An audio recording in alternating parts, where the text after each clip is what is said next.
Good evening, good day, good morning to all of you. Happy to see you all again here in our International Campus Waldorf. As usual, please feel free to say hello in your mother tongue and tell us where you are from. Today we have a lecture by Carlo Willmann. Carlo Willmann is a lumberjack son from the Black Forest in Germany. And he studied in Freiburg and Frankfurt and in Vienna, theology and art history and history. And for many years, he did his doctorate about the concept of Trinity in Waldorf education. So he tried to understand Waldorf education out of a theological perspective. And due to the fact that he studied Catholic theology, it's not very special to do this, to bring Catholic religion, the concept of Trinity, together with Waldorf education. But of course, we know all about the aspect of threefoldness in the work of Rudolf Steiner, so there is a connecting point. But it's quite wonderful that it was possible to place that dissertation in the field of theology. And after that, for more than 20, 30 years, I think, altogether, he has been a Waldorf teacher in Darmstadt Waldorf School mainly, but also in Austria. He moved to Vienna later on, and he has been a Waldorf high school teacher for art history, history, and religion. And since 2001, he is working for the Center for Culture and Pedagogy, Kultur und Pädagogik in Vienna. And since 2008, he is head of this institute. And it's a co-institute of Alanus University. So due to this collaboration between Alanus University and the Institute for Culture and Pedagogy in Vienna, Carlo Willmann received a professorship from Alanus University in 2009. And we met through INESTI, that was around 2008, International Network of Academic Steiner Teacher Education. This is a circle of teacher training centers on an academic level. Caroline Brett will address that next Tuesday. And Carlo was responsible for the founding moment of this INESTI network. And so since then, we are working closely together. We became friends and we have a very close working relationship. And I'm very much happy that you can talk to us. Last session, it wasn't possible due to health reasons, but now you're with us and we are looking forward to your lecture. And this will be about holistic religious education. I'm looking forward to your talk. Thank you very much, Carlo. Yeah, thank you very much, Joost, for this fine introduction and this friendly words. I'm really happy to be, and I'm honored to be a part of this Waldorf International Campus now, and welcome to all of you. First of all, I have to say three things. Please accept my apologies for three things. The first is English is not my mother language, so I will speak slowly. And please, I ask you to do the same when you speak with me. The other thing is that I will speak about religious education, and it's clear that I'm situated in Europe and in the Christian religion. So the most of the things I think are characterized by this situation. To be honest, but it should not irritate you. And the third is I could not give my lecture last year, and now I will put together what I had to do last time, and I hope I will achieve what I want to do. So thank you so much. Yes, Waldorf education has a special mission. And this mission, Steiner himself, he put it in one sentence. he said he wants to have Waldorf education, or that in Waldorf education, in the Waldorf schools, science, arts, and religions are becoming alive. These three great cultural achievements of mankind, he wanted it renewed and brought to life in Waldorf schools.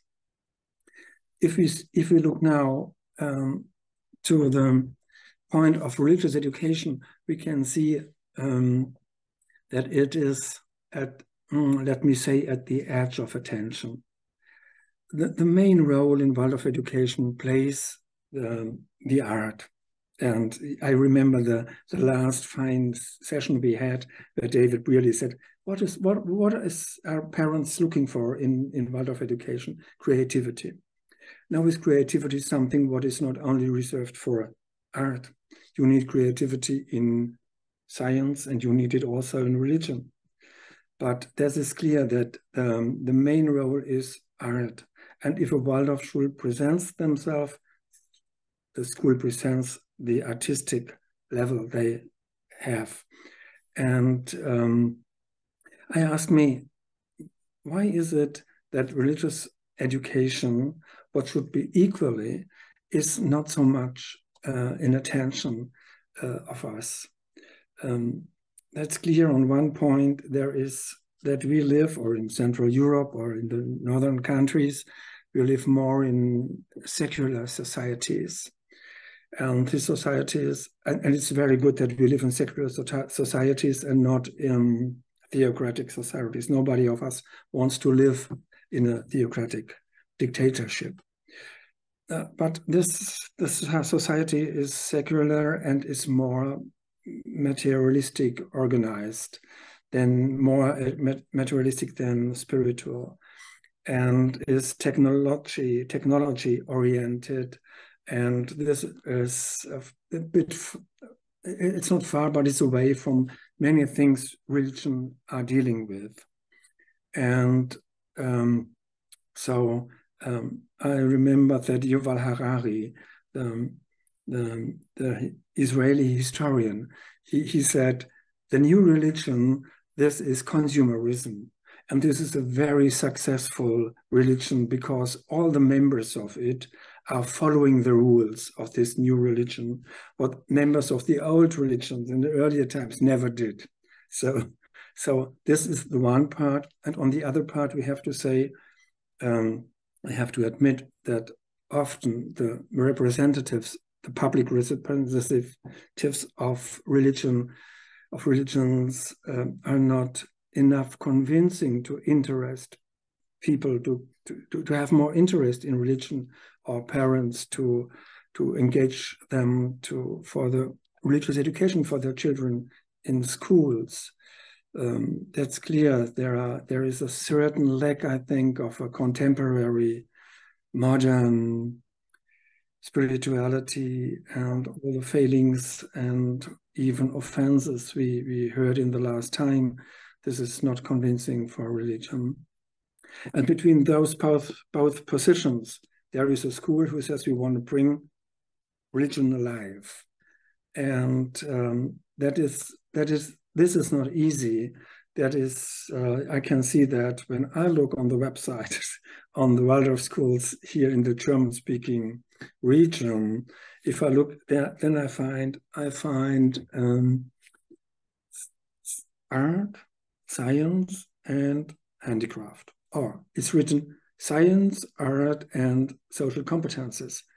That's right. That's wonderful. I love both very much, but I can see that we are not able at the moment in this time to communicate about religious education.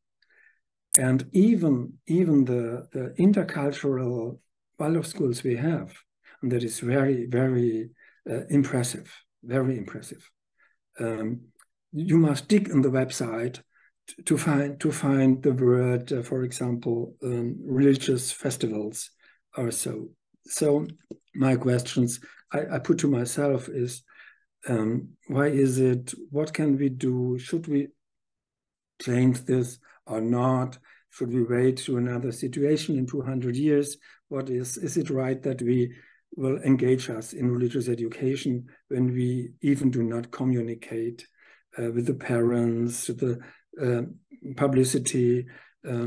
So that is not a secret thing people do in the school. This is a question I have in with myself, to myself. I put it to myself very often.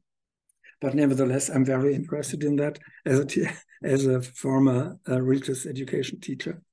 So I want to say now what I will do in my lecture. First, I want to contribute to the understanding of religion and religiosity by Steiner shortly, and then I will speak about religion with its historical way and the connection between that what is the child's development.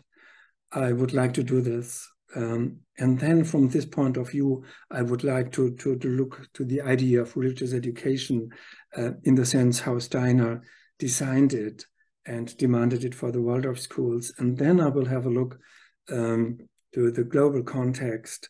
And I decided I will speak about, yes, I will speak about Israel and Egypt. I decided this, I would like to do this just in the moment as it is now. I hope you can agree, and so I will start. Yes, what is religion in the sense of Steiner? It is an ontological, an existential. It's a part of the human being. It belongs to the human being. Sometimes he says naturally. Sometimes he says it's innate. Today we would never use this term innate, but for him it's really an essence of the human being. And I would speak, maybe today we would say, or we can say, it's a potential. Religion and religiosity is a potential of the human being, as we have other potentials. Artistic potentials, social competences, and so on. This is a potential, and this potential, that is what Steiner thinks as well, is in need to be developed. It's in need of development. And so therefore, it's for him necessary to have a religious education. We will speak about what it is, but from an anthropological point of view, for Steiner, it's really a need. He gives an explication for religiosity, which is really unique. You will not find it anywhere else, nowhere else. This is a very specific thing for Steiner. Religious consciousness is the reflect of experiences we have during night sleep. So when, as he tells, when our astral body and our ego are in the spiritual world, there we have encounters with higher beings, with the angels, and then we gain this moral impulses, the ethic values, the religious values. And if we come back to Earth, it is a reflection, our consciousness. And this consciousness is expressed in the feeling that there is a higher world, a transcendental world, and in the willing to worship it.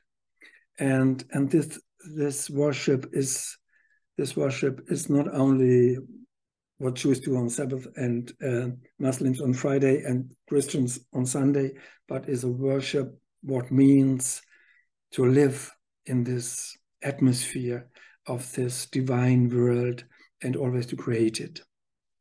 This is, he says at one point, he gives really a definition. Religion is worship of the divine. This is a definition we know very well from Thomas from Aquino. He said this in the same words. But for Steiner, something is very important. This religion will be a religion. It will be a religion of the individuality, an individual religion and a free religion. That means that it must not be in the realm of an institution, the churches, the Ummah in Islam or whatever. It will be an individual experience who will show us that every man is an image of God, and that all our actions will be like, he calls it Altardienst, it's altar service. So this is what he thinks, that we will have a new kind of religious experiences in the future. And we will see this is important to understand what I want to say now when I change the field now. This was only about some sentences to the understanding of religion by Steiner. Yes, I will go to the beginning of religions. So every religion begins with a conversion. So I may, Laura, please, can you take the first slide in?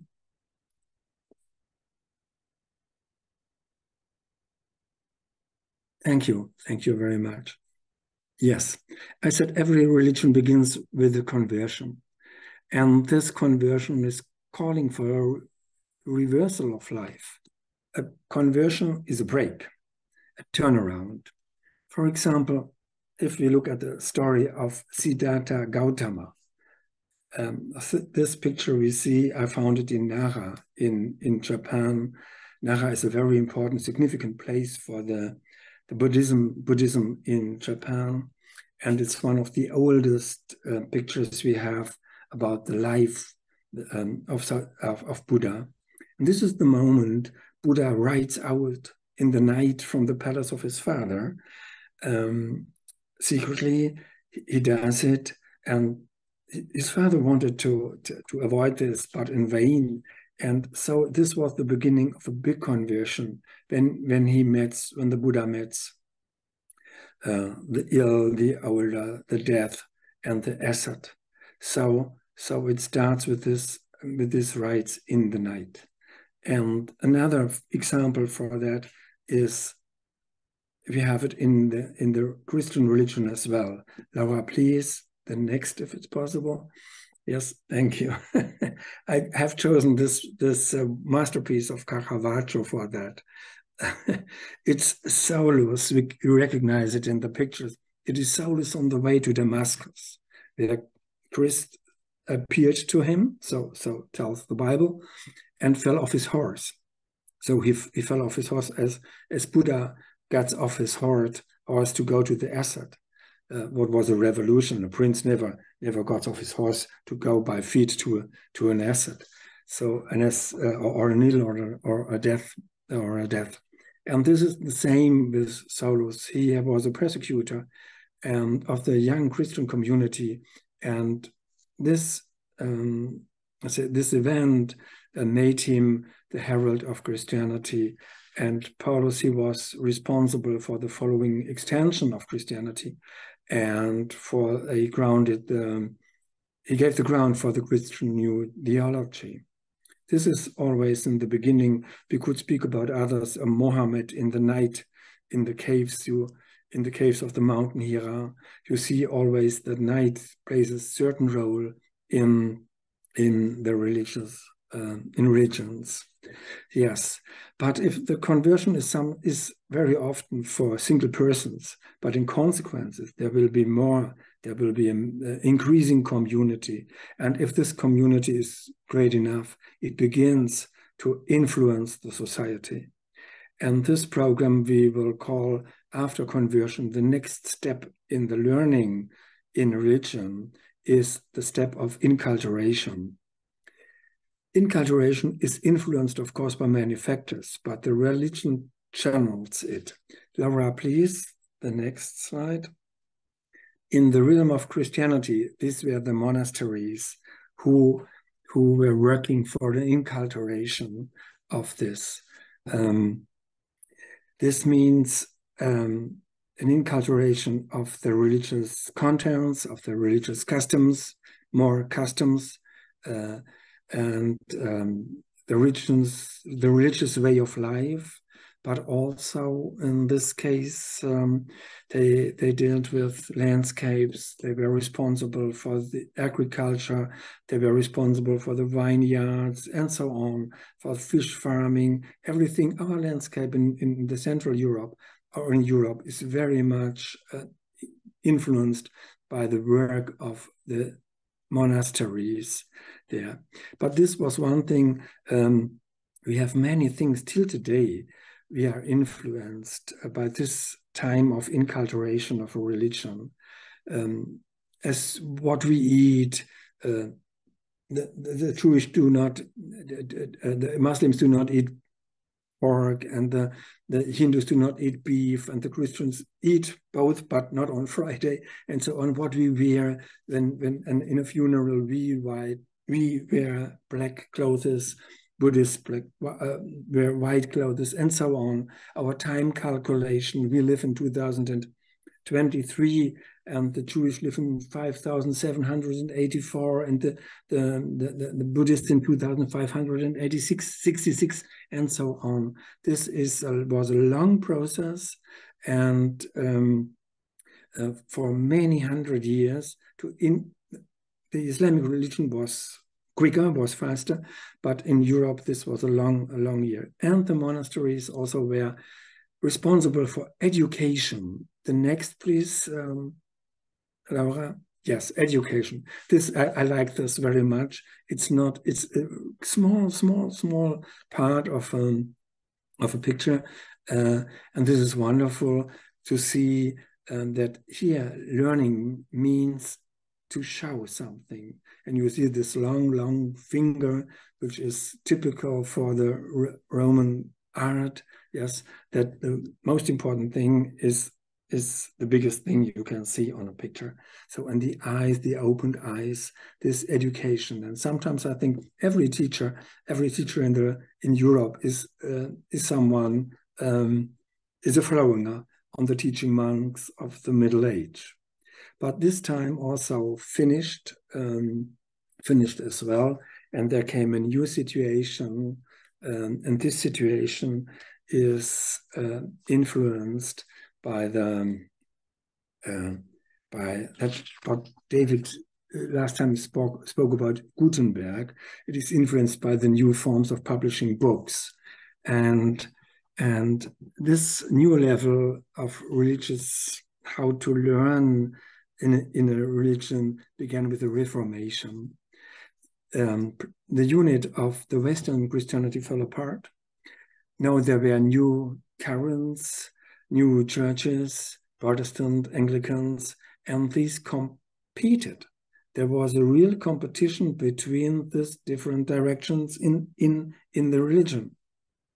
And for this competition, it was necessary to build a new identity, to argue for my own new position.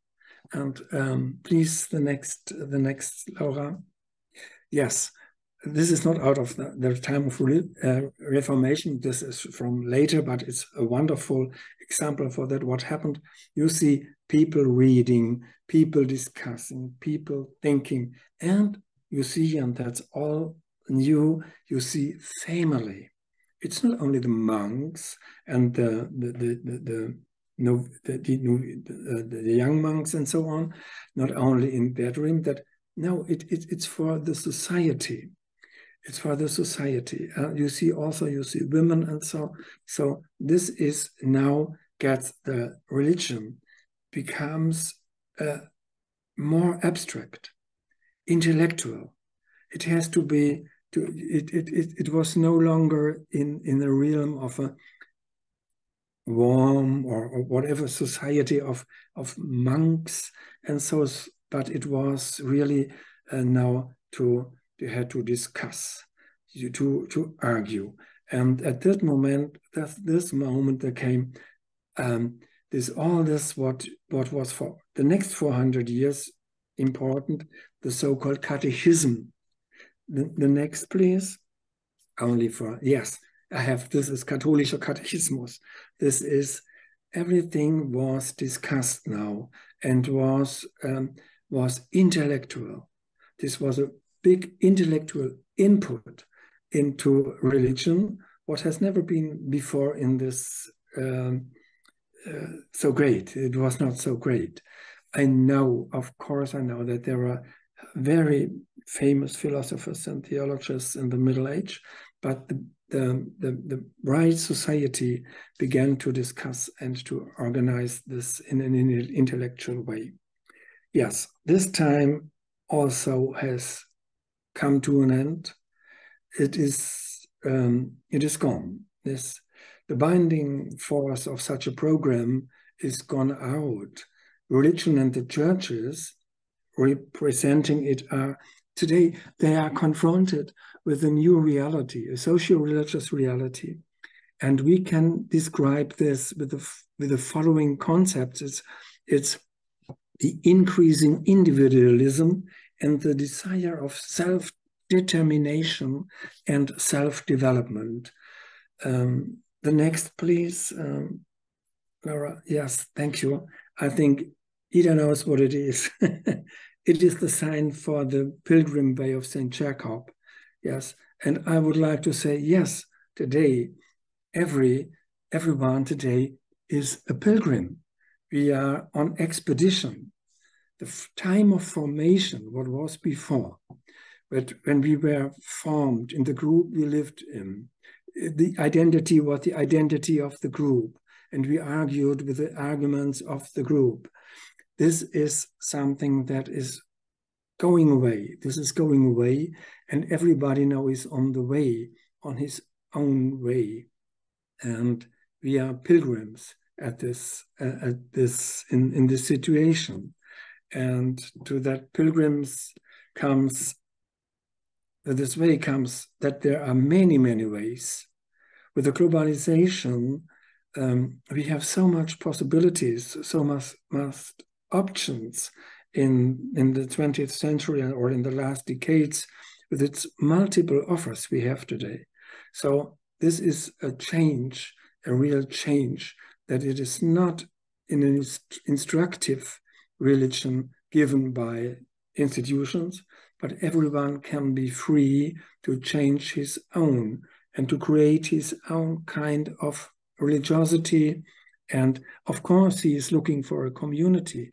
That's clear. That's clear. But it is in a special way individualistic. The next, please. Then we will stop. Thank you. Okay, we will have to look for new communities, free communities, temporary communities, and so on. But everybody of us now can find an orientation for his personal life, his life management. So this is the new situation, and that means that now learning in earlier times, this was the individuals adapted themselves to the commonly held structures of their religion. And today, individuals succeed to integrating religion within the story of their own lives. And they can choose what kind or what elements of a religion they accept or not. This is the great change we have in our times, and it is the great challenge the religious in the old forms have to master now, if they go with or not.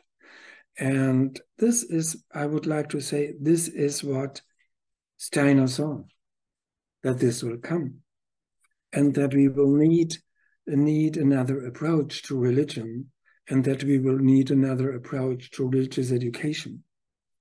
So then the next, please. I made a summary. Thank you. I made a summary. We have conversion at the beginning, the turn toward newness. And I want to say now, this is something I like to think. It's a personal thinking, but I like to think that this all has to do with the religious development of ourselves and of the children.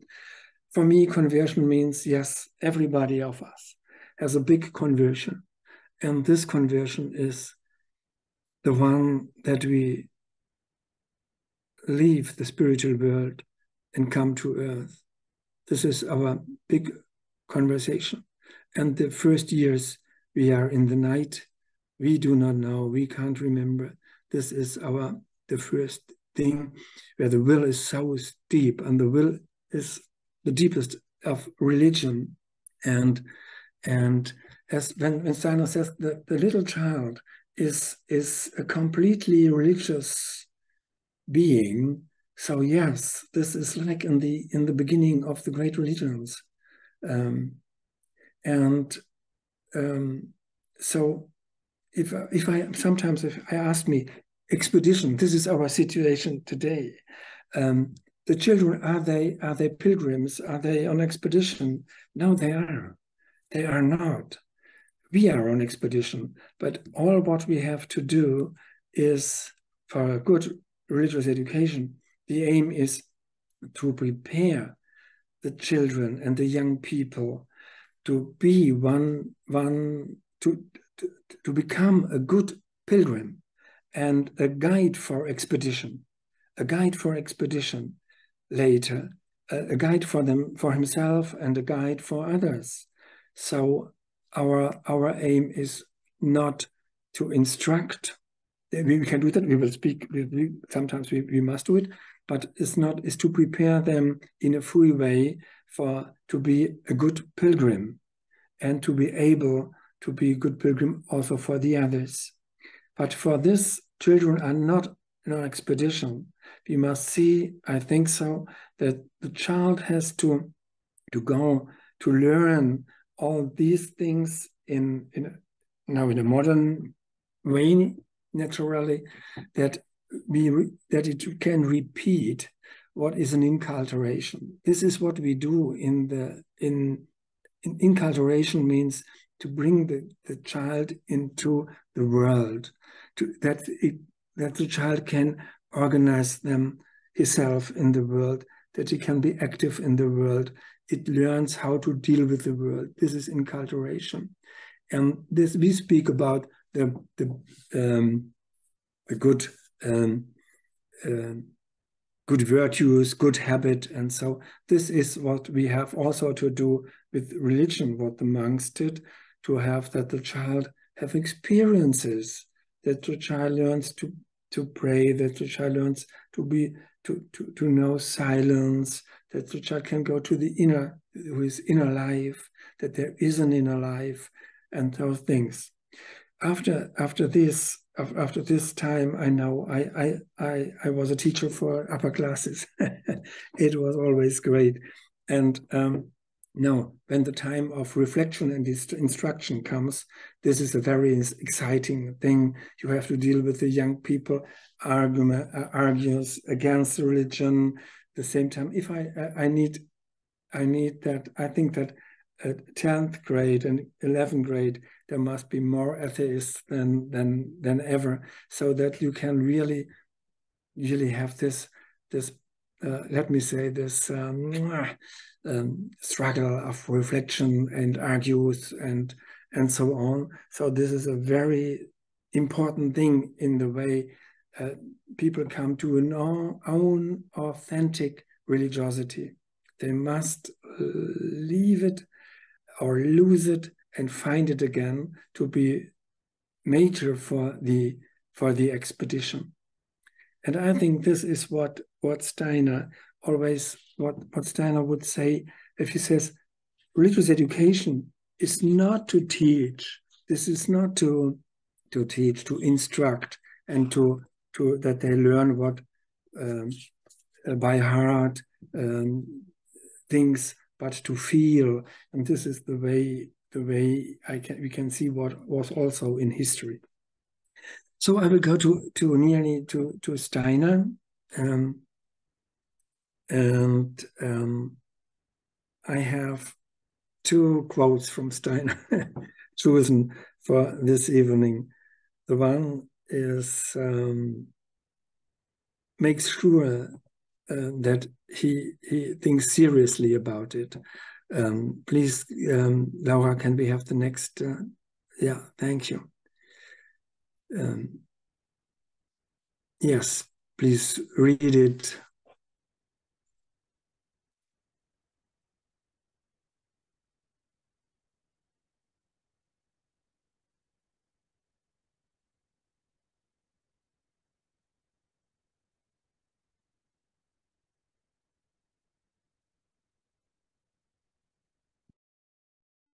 Yes, thank you. This is 4 years after the first Waldorf school.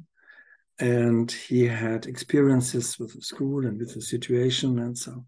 And in 23, he formulates this very seriously. And I think this is also a certain mission for those of us who are engaged or interested in this. And now I have to say what there is also a very important point, how Steiner describes religion for the teachers. There is maybe some difference to that what I said before, but in the concept of religion, he has a very special idea. He says religiousness is the feeling and the will, and not the intellectual, the thinking, the content. A content, he says, of a confession is not the important thing. We can give it away, please. Laura? Yeah, this is the, yeah. Please read.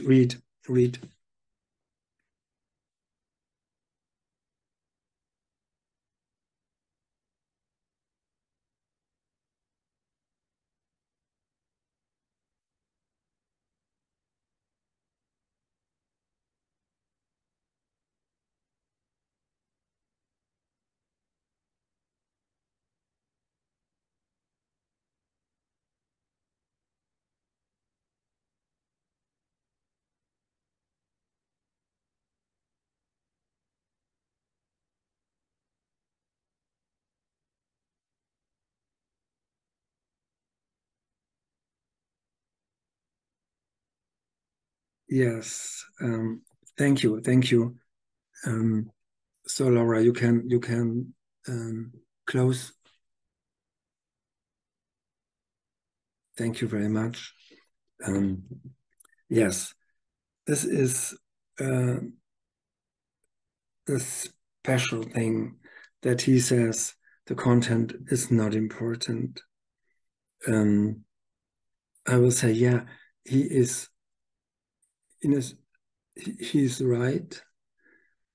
Religious lives from the feeling and the will, and more of the will than of the feeling. The will is so deep, and that makes religious on one side very strong. On the other side, it makes religion very dangerous. So, because there's a risk of radicality and so on, if the will explodes in a religion, and the will is deeper. The will, Steiner says, we can't catch the will. It's like sleeping in us, and this is the world, the night world, this sleeping world in the religion, and there we can't go there in reality, but we can the feeling, we can touch it. This is the best way we move with our teaching with children. Yes, but we must pay attention a little bit not to draw the wrong consequences. I am convinced that every religious education needs the content, and as Steiner says, it's to exemplify, to support, and to deepen. Of course, it's necessary, and my experience is that today there is a big lack of knowledge of religion in the society. If I ask students, if I go with them to a museum and so on, the most do not know what they see because they have no knowledge of many things of religion, Bible texts and so on. That is, but I think it's important not to forget that. And so sometimes at that point, to discuss this point, feeling or thinking, feeling or knowledge, there is often I have the impression that thinking we don't need really a religion to be religious. I think this is not possible. If we want, we must have a free, a tolerant, and joyful religion. But we need a religion. I think so, because if we want to learn a language, if we want to learn to speak, we need a language. You can't learn to speak without a concrete language. And so I think we can discuss later. I think we need a religion, what kind it is, but we need something. So as we need art, if you want to be artistic, we need an art that we can exercise. You can't be a musician. You can't be a musician without your voice or an instrument.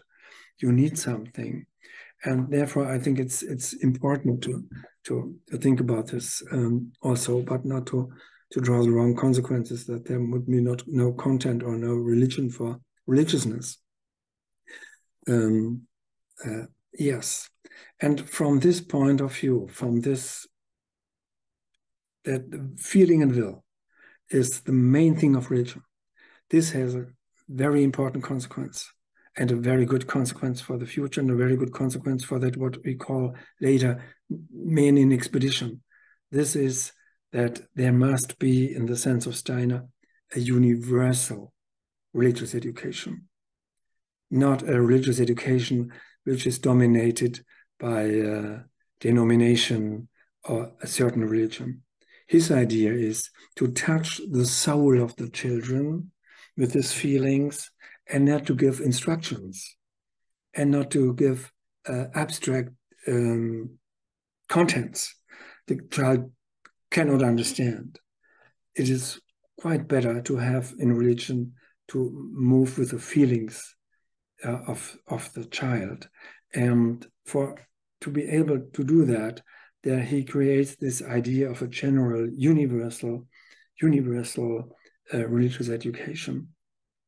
And this is one we will speak about. This is one, and the other point, the consequence is for him is all education is religiously formable. So in every lesson you can have religiousness, because that depends from what atmosphere you have, what your feelings you evoke in your lessons.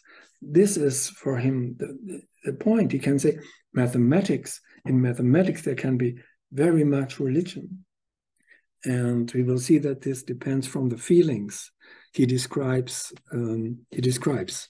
for religious education. And yeah, so there are two forms in historically in the Waldorf schools in Europe or in Germany. I say in Germany, it's different in the countries, but by Steiner, it was two forms of religious education. The one was the general religious education. That means this is an indicative education from a, let me say, neutral stance, an overall orientation adapted to life. You can bring in all contents, this is great, of all religions. You can do it with a wonderful Islamic poetry. You can do it with the Hebrew wonderful stories they have from the rabbis and so on. It's bright. And this brightness is in the Waldorf schools. I will tell about them later. Yes. And on the other side, there is, from the beginning, there was also in Waldorf schools in Germany, the religious teaching. This is instruction. This is what we call the religious lessons. The responsibility lies in the representatives of a specific religious group, Catholic Church, Protestant Church, Jewish community, whatever, and they give the instruction for identification with a specific way of life or a specific group. This is, yes, we have both. I know that this is absolutely different. In France, you will not have it because this is a secular, very secular society and so on. Yes. So we have to ask now, what are the goals? What are the aims of religious education? And we can strictly say this is to cultivate feelings and willingness as formal, I call it formal religious abilities. And if we have to look at, I will name it now, it's, for example, wonder, gratitude, it's awe, it's trust, very important, trust, obedience, devotion, piety, love of God, charity, duty. These are the feelings Steiner mentioned. And there, of course, there's more. But one thing was for me, very, very important and helpful, that he said, a religious education, there is one thing absolutely necessary. You can't, it's a gift if you have it, but you have to work for this gift, that it will come. This is warmth. He said it, Wärme. He said to the teachers of the Waldorf school, this is the element of religion. Wärme, warmth. To be at home, to be able to trust, to be content with the life, to be gratitude. This is warmth. So this is the real element of the warmth of the will, the fire of the will. This is inside the religion, and this must be inside our education in this thing. And of course, he said also other things, of course. We do not discuss now, even it's my special thing is developing a feeling for being an image of God. He said if a pupil leaves the school, he must clearly have the feeling that all human beings are images, an image of God. So when we have a short look, I take some out at wonder. This is a basic feeling for many things. And why does he mention it for religious education? Is if we wonder, we are touching a higher world, so a bigger world than we are, and it allows me to look up. If I wonder about something, it's I have to look up. I can't believe it. It's unbelievable. It's so great. It's so that touches the higher world. And this allows me at the same time to grow. Wandering means growing. Make a child grows with the ever-expanding world, which it observes in amazing. And so make the child wonder. This is something basically also for learning. If you want to learn because you have wondered, or you are wondering about something very beautiful. This is an intrinsic motivation. This is the right to learn. Wonder is the beginning of learning. If we have musicians, when did you decide to become a musician?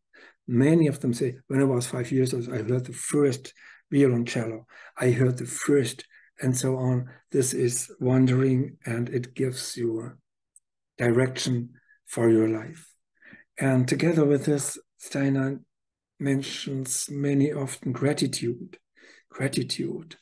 This is a consequence of the wandering. If you wander, if you really wander, you will be gratitude that you can wander, that this is what you have seen, is it. This is the most basic religious attitude, gratitude.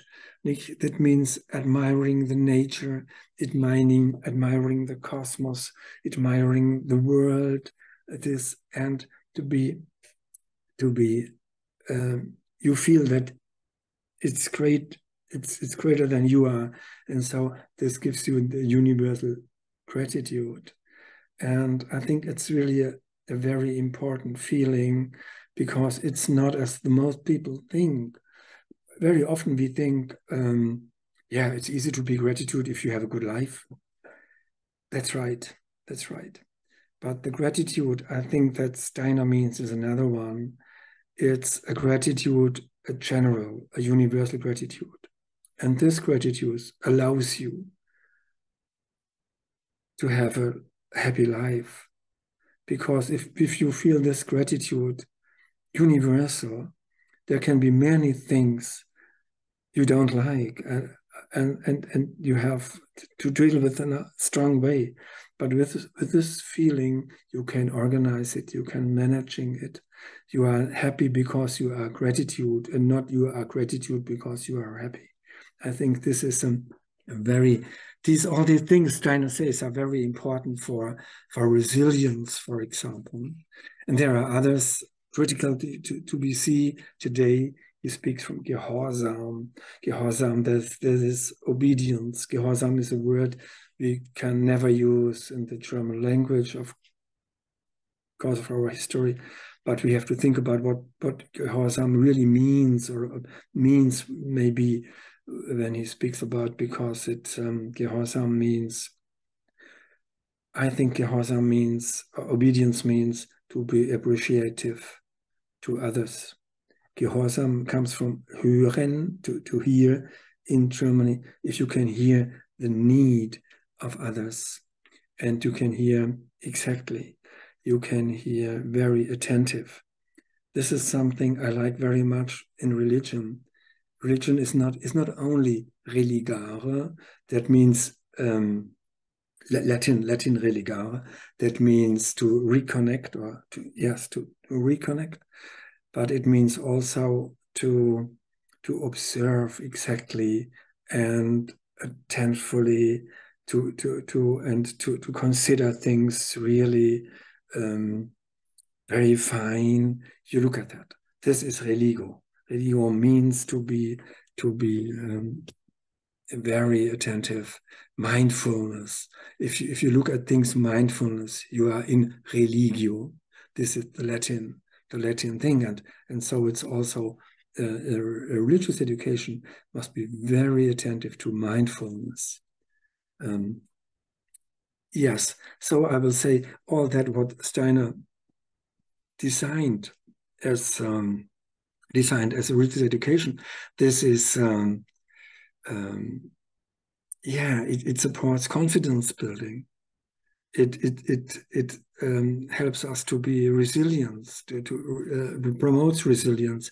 It gives us some meaningful experiences, and it shapes us or gives us values for the whole of the life, and it strengthens our life. And for me, from the point of art history and literature I made with students, it is very important to access the worlds of language and imagery. This is so you live other. If you are informed and you can communicate about religion, you have really a great field in the culture world to understand literature, to understand the great painters, and so on. So this is also an aspect, a cultural aspect. It is clear that we have, you know better than me how many possibilities and options we have, and methodological, and from the content, the singing and praying, the morning verse, and the religious festivals we have. We celebrate Waldorf schools, the schools that celebrates the most religious festivals. I think more than often church schools do. We have very much motives. You know better than me. The narrative material is very interesting for that, and how the decoration is, and till the season tables. Yes, I said it. It's what is important is to gain religious sensitivity, communication, content, and also kind of express behavior. This is also important. So yeah, and what a real question is, I can't talk about now, is we have to see that we have different forms we can speak about religion. This is more cognitive. Yes, but we can speak also or learn from religion. This is more effective. And the most effective thing is naturally if we learn in religion. This means we participate in a religion, and this is effective and affection oriented.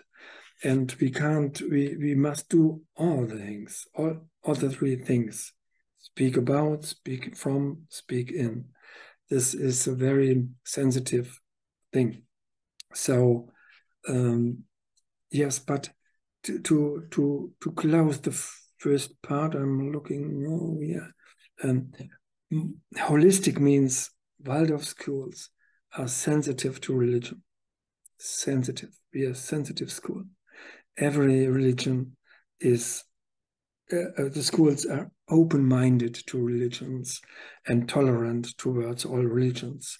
This is a wonderful thing. Steiner, I think Steiner thought so, and that religion is not a strange thing for a subject. We need a subject, in my opinion. We need subject religion to deepen it, but it's able to we need the whole atmosphere of the universal general religious education, and that is able to integrate all religions. Some months ago, there was an article in Erziehungskunst. This is the journal, the Waldorf journal in Germany. There was a very critical article from a mother who is people of color, who is of another religion, did not say what kind of, but and she criticized us. She criticized Waldorf schools, that the Waldorf schools are only the Christian feasts were celebrated. It is only the fairy tales of Germany will be told. Only the white heroes and the white saints. Where are my children? She asked, with another skin, and so on. But this is a great chance for us in this kind of religious education to integrate it. Yes, and that we see that in every lesson there can be this religious atmosphere. Yes. So clear there must come very much elements together with the parents and all the teachers and so on. But now I will stop to give this general idea of religious education, and I will have a look. I will have a look with you Yeah, I will have a look with you to the school in Egypt in Sikkim. I must say that I started a research program and started in Egypt and Israel, and then I went to Japan and Taiwan, but in 18 and 19 in Japan and Taiwan. But then the pandemic situation, I had to stop it. So I'm very sorry, but I will tell you a little bit about my thoughts about the Egypt's Sikkim school and then the Israel religious education. Very interesting. Yes, please, Laura, you can get that to, yes, Sikkim school. The next one, please. Yes. Yeah. This is very interesting. I can't tell everything now, and the situation is very special in Egypt. We must see that it's a pity, but we must say that the most of the public schools are really dysfunctional. It's not enough money. It's not enough. This is a critical situation, of course, and so the Sikkim school is a very special school in the environment there. But it has some so wonderful aspects. In the morning, what you see at the morning meeting. They have a morning meeting. This is the upper classes in the morning meeting. And what I find so great is every morning there is, of course, the morning verse. The morning verse is a little bit changed. It's not so easy to take this verse in a direct translation because it's difficult theologically. Yes, and so the morning verse, but then there is every morning there is one student reading verses of the Quran every morning, and everybody has to do this, so that they start every morning with the Quran. I don't know if please tell me after later. Do we have a verse of the Bible or so? We have another culture within that, but that is absolutely clear that this is a part of school, of the Sikkim school, that the day begins with the Quran. And what is very special, I think, extraordinary, is the school has a known imam. They have a known imam. He is responsible for the students. He is responsible for the teacher. So and he works with all the students, and they have also a known mosque. Please, Laura, maybe the next. This mosque is the school mosque, the mosque for the students and the mosque for the teachers. And every day, the mosque is, they use the mosque 3 times a day. They are in the mosque. Classes coming in, going out, coming in, going out, and also the teachers. And I think this is really a sign that here in the Arabic world, there is religion is a part of the public life. And I know that Mr. Abouleishi had a discussion with theologists from the Al-Aqsa University. It was not easy to defend this all. For example, that what you see this circle, the sun, this was criticized. Is it too near to the Christianity and so on? But Mr. Abouleish was very intelligent. And he said, oh, no, this is a bark. This is a ship from old Egypt. So a sign of old Egypt.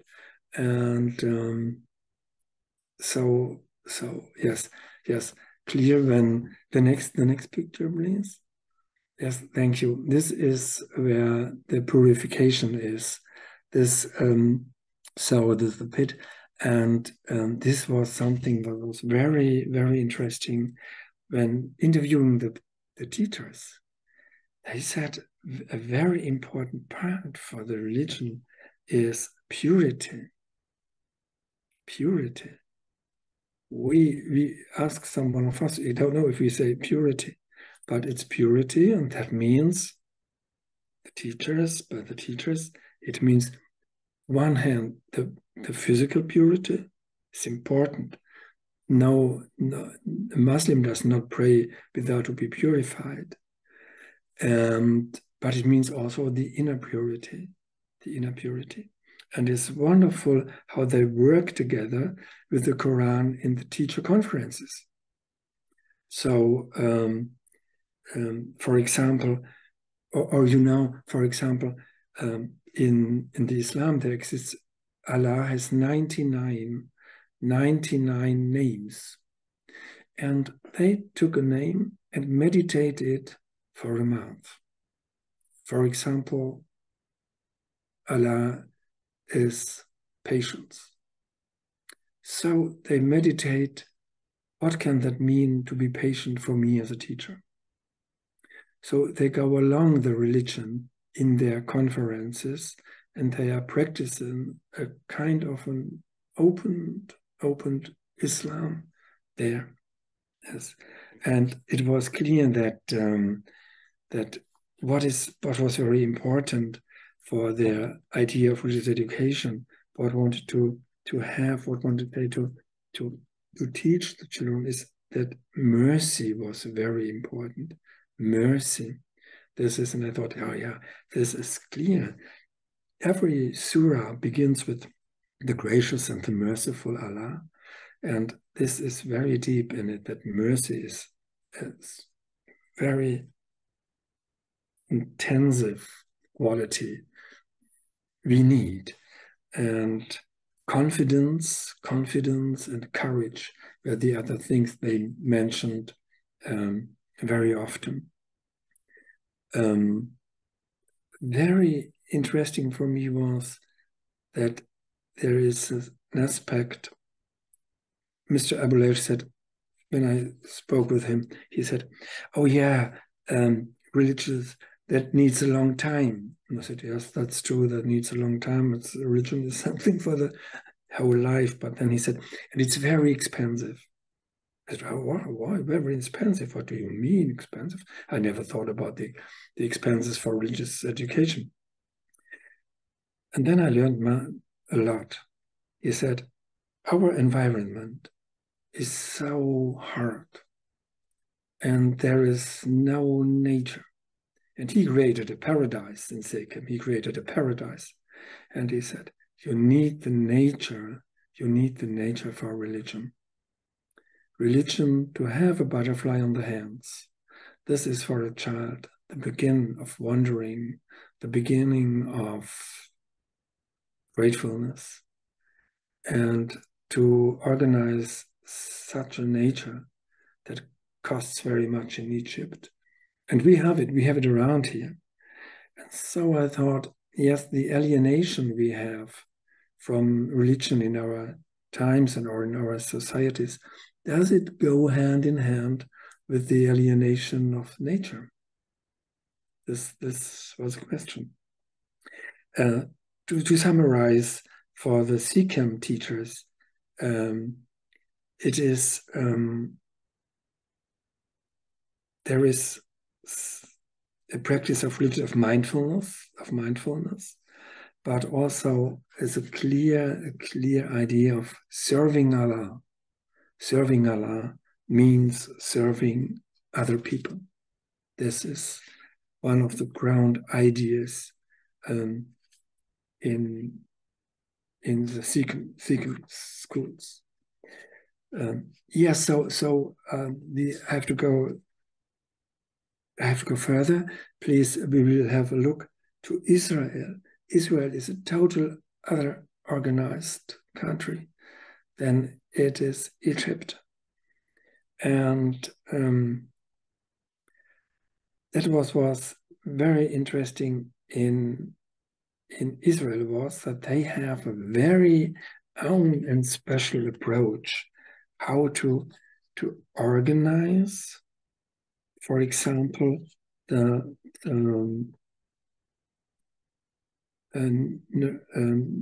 narrative, the stories they tell in the classes.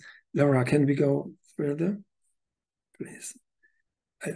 I was in Haduf and in Adams School and in Shefar'am. Shefar'am is a school where are Palestinians in the Palestine region, where are Palestinian Muslim and Palestinian Christian in the school, mainly in the school. Yes, please, the next. Yeah, this is wonderful. If you see this picture, you know that is third grade. Yes, the creation. You see this picture. So, but if you look precisely, you will see this must come from an Israel child, because you see the menorah. Yes, the created man is in the middle of the menorah.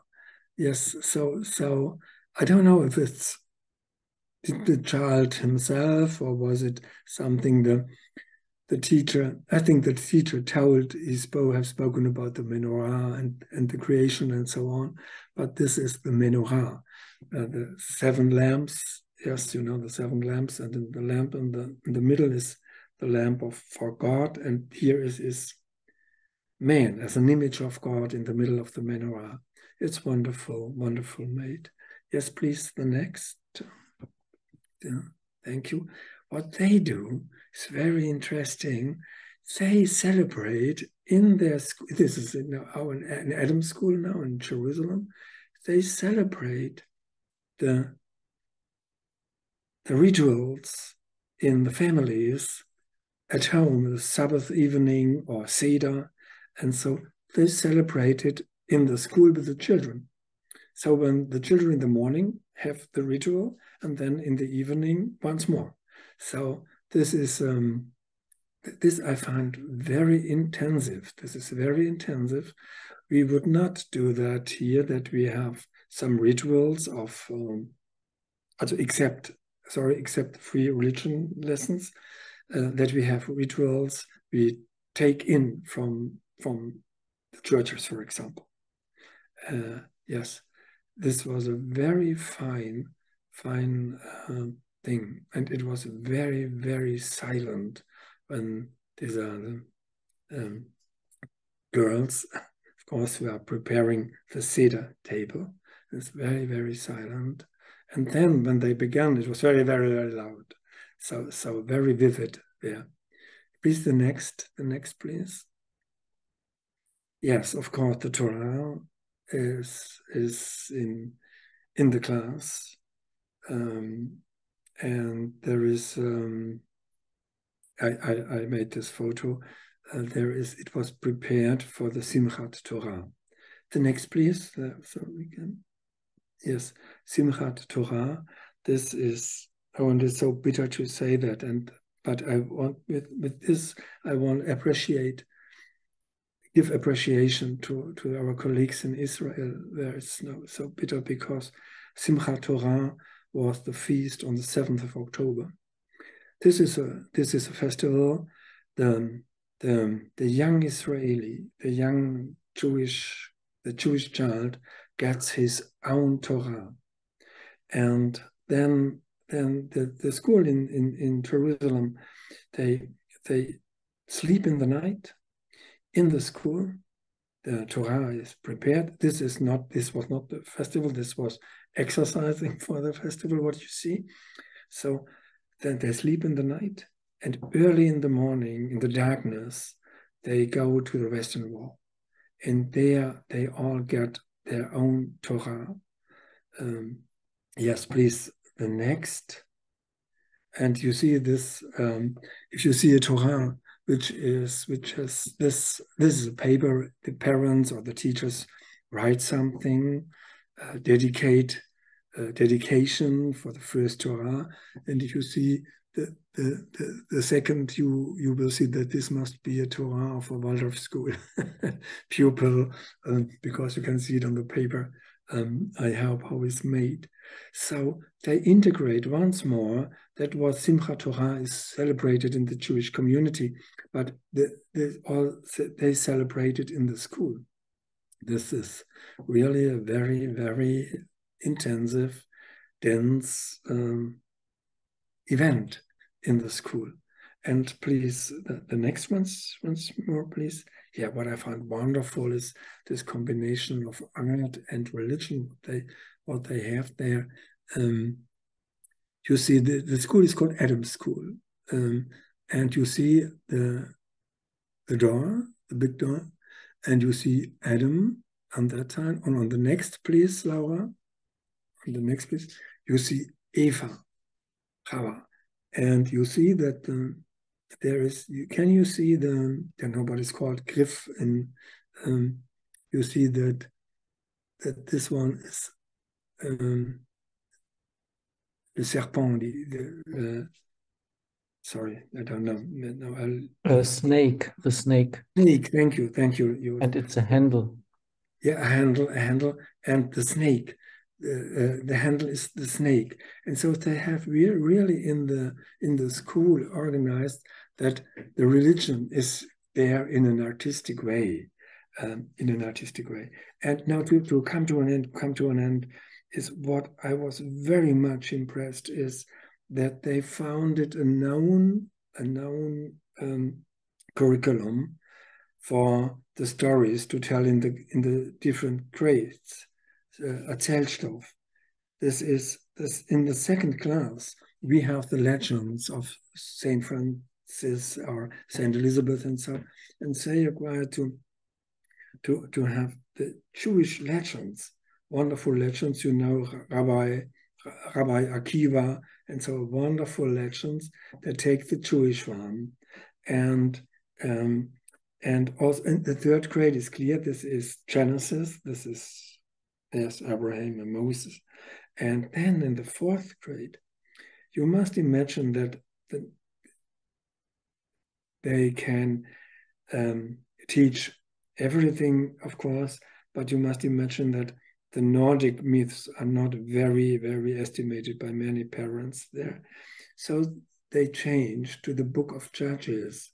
And this is a very fine idea, because there is some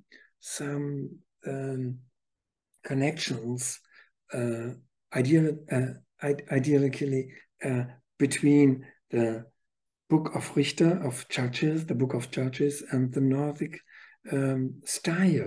style. This movement, this not to be institutionalized, and so on. This is a very fine idea. I can't explain now in exactly, but it is. And in the fifth grade, the main attention is for King David. And King David is that for the Jewish teacher there. King David is that what for us is the Greek culture. They say our King David is as beautiful as your Greek culture, of course, the great king and artist and singer and player. And if they say we have in the sixth grade, we have the same thing to do. You speak about the Western and the Eastern Empire of Rome. We have it also, but our empires are the North and the South, is Israel and Judah, and so on. So they have really a very great impression that they have everything what is in the world, they have in their own world, and so they will give it to tell the Jewish cultures. And if also this is the same in the seventh grade, there are the prophets. They are the real discoverer, discovering the world. The prophets, courageous and so on. So this is yes, wonderful to say and to hear. That is a very, very Jewish identity they have created in the Waldorf school.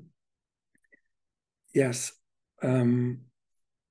Now I will come to an end because I see that time is going. I will close with an anecdote. When I was so deeply in contact with SECAM, I invited teachers and students from SECAM to Vienna, and they came to Vienna. And when the visit was finished and we were on the airport, one of the teachers said, "This was very nice to see so many Muslims in your city." And I said, yes, we have Muslims, but I didn't saw so many. Said, oh, no. I don't mean the professing Muslims, but all the honest people, the good doing, the helpful people. Every people was so nice to us. They are all Muslims, and you are also one. And this was such an honor for me that I said to him, yes, an honor to be named as a Muslim from a believing Muslim Waldorf colleague. And I said, okay, then I must say, you are, for me, a Christian. Yes, and so we laughed very much and heartily and gratefully, and we felt that spirituality knows no boundaries. And this is what Waldorf education can do. Thank you very much. Thank you very much.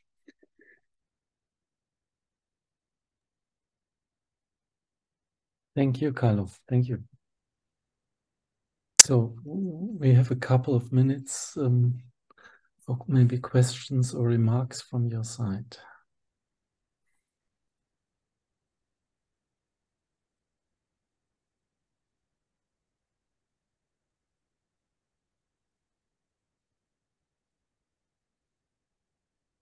Thank you very much. I wouldn't have a question really, but it's touched me very deeply. I understand now much better what a religion, what the role of religion is in Waldorf schools and what feeling they represent. Thank you very much. Benedict has been with a hand sign, and then Elizabeth. Yeah, for me, my first thing I would like to say or ask is due to the time at the moment, for me it's really hard to be in good connected with my religiosity in the way how I would like to be in touch with it, because I'm really stressed by the situation that there are just a few minutes left and there's such a enormously interesting topic and so many interesting people who might have very interesting thoughts to share. And for me, it would be really nice to maybe stretch a little bit longer than 9 p.m. because it would be, yeah, it would give something to me not to have this very strict framework. Yeah. We can do it this way. We stop at 9, and the people who would like to go out, they can go out, and the people who would like to stay, they can stay. We can do it that way if you have time for conversation, Carlo. Yes, I can have some minutes. Okay. I'm sorry, I said it at the beginning that I have to put two lectures in one, and this was a little bit maybe too much. Okay, so we see Elizabeth. Now you are muted. Thank you. I was trying to say I'll be very brief.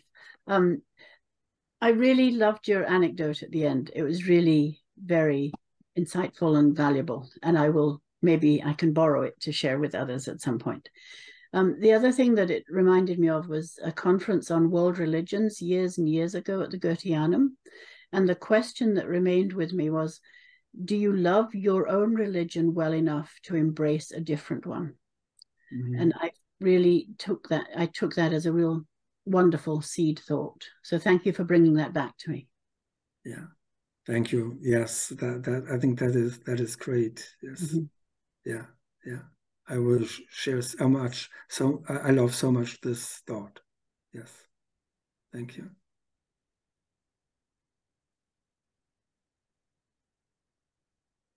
Maybe may I put one question from my side? What you referred to, Carlo, in a very deep way and touching way was religion as an anthropological aspect of our human nature, so to speak, part of our soul and part of our being a spiritual being, that we can't be a spiritual being without religion.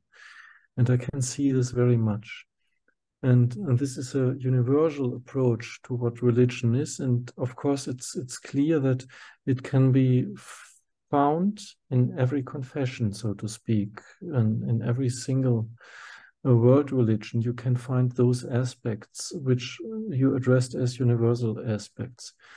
On the other hand, and this is my not critical to you, but something which triggers me, we see that there is a history in religion, there is a tradition in religion, there are certain aspects which really don't fit in our time. So that religion is something not inclusive but exclusive. So the role of women in religion, for example. So yeah, every religion, there is some kind of a hierarchy of men and women, and it's not something we don't want to have in our time. So there is exclusion on that level. There are hierarchies and traditions which are not inclusive in our way we want it to be. So the Catholic Church is not the most modern institution you can imagine, yeah, so to speak, mildly spoken. So how can we deal with this? Because there is for this universal aspect of religion, there is also a problem when we meet the way it has been developed through times. Of course, you said it takes a long time maybe, and we have to have to be patient for further development. But right now, it's a shirt which doesn't fit to a spiritual life, so to speak. And of course, this has to be a decision for every single person. It's not something I can tell here. So I speak from my side. My spiritual longings are not, I can't meet in this traditional form of religion. As much as I can appreciate the narratives, and I can, when I read the Bible or other writings from a religious perspective. So this is a question for me, because in education, in school, we have to be aware of that too. Yes, Joost, I agree with you. The old forms we cannot take part in it in a full sense, but I'm nevertheless I'm confident that inside religions there are people engaged who I admire very much, and the thing is, do we support them or do we not? I think we should all people equally, regardless of the denomination or of the religion, who are working on for a free element in religion for the women and so on. We must support them. I think we must be in a coexistence and in a cooperation. I'm convinced that if we want to change the world, we must change the world with the religions and with the people in the religions who want it changed in the same way. And there are some. And we will never do it alone. And so I'm for communication and for cooperation if it's possible. So please let me say that I had a great project. This was to bring Waldorf education in a church related college, university, and they agreed, but the state did not. It would have been great to have Waldorf education in a university where there are Catholics, Protestants, Jewish, and Muslims, teacher education for religious teachers of all these denominations and religions inside, or the Orthodox, and there to have Waldorf education inside. This would have been great. I'm for cooperation, but I must say the state did not agree with it. So I take into account that religions are important, nevertheless, or although they lose many members, and it's clear, that's absolutely clear for me, Just, that this is not this cannot be for the future. The form is wrong, and it needs also not only the form, it needs a new spirituality. And I think my hope is that anthroposophy can contribute to the change also in the religious way. Sorry, spoken too long. We have now 9 o'clock. I would finish the official part right now, and people who would like to leave, they can leave, and then we continue maybe 15 minutes more, 20 minutes, something like that. And before you leave, I just would like to announce the next lecture, which is from Caroline Brett from Sweden, from the Rudolf Steiner University College in Stockholm. And the topic of what she is speaking about is individuality and community. And there is a nice subtitle. It says, Heroes and the Rest of Us. So this, it's about community and individuality and how do we deal with this. And we're looking forward to your talk next week. Unfortunately, I cannot be with you next week. I have a lecture of my own in Hamburg. And Christoph Wiechert will do the moderation next Tuesday. And I will see the lecture, of course, online after that, Caroline.